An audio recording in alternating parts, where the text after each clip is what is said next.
Itutuwi ka.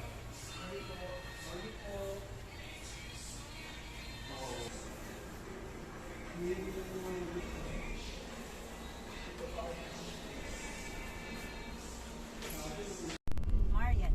Si Marian ang nakuha naming Grab. Ninang Bet. Ito pala yung neighbor mo sa Pini Homes. Ayan. Siya yung nakuha namin. Oh, ayan si Kano. Pupunta kasi kami sa eye clinic. Ayan, Ninang Bet. Papunta po kami sa eye clinic. Regular check-up ng Mr. ko. Nag-ano ko eh. Accident na ang nakasakay namin ay si Marian. Si ate girl ang sipag. Kaloka, first time kong nakasakay sa Lady Grab. Diba? Carry din ng mga babae pala ang mag-grab. So, ayan, parating yung aking mother. Hindi na-expect na sa UST din sila. Nagpa-check up din siya sa UST. Ayan. So, in-invite ko siya para bisitahin kami dito sa eye clinic. Ayan na si mother. Ayan, ayan yung dalawa, hindi na-expect. Hello, mother. Ayan, kumain muna kayo. Ang sarap binigyo ng Ilocos empanada. Kasi yayaya ko siya. Grabe, sarap. Kumain kayo. Ilocos empanada. Kasi masarap. Napakabait ng aking husband. Ayan, nasa loob na kami ng eye clinic. Ang bait ng asawa ko. Binigyan pa ng pamasahe mami ko. Diba? Siya. Ba't kaninang doktor siya? Sino magandang doktor? Ang dami ko nung... Siyempre, binablog ko yun.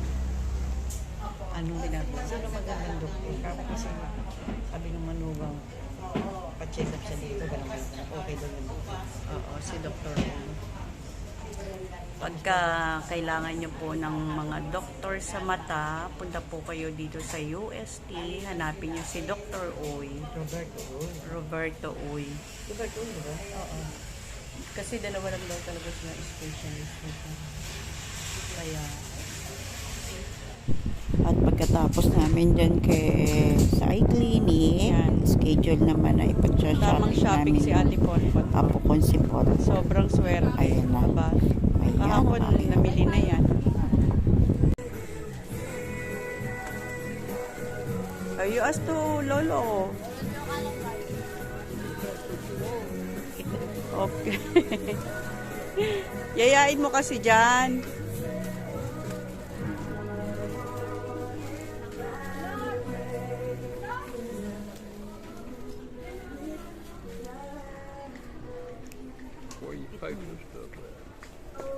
I don't know. Magkano, te?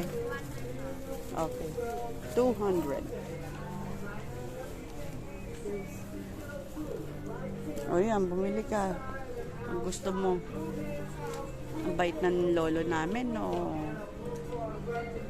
Love-loves namin yan.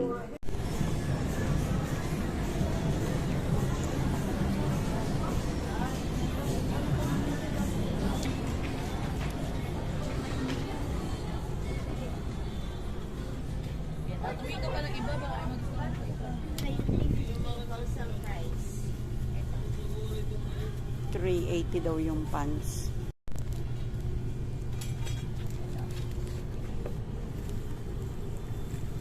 Nag-iikutan kami ng aking honey.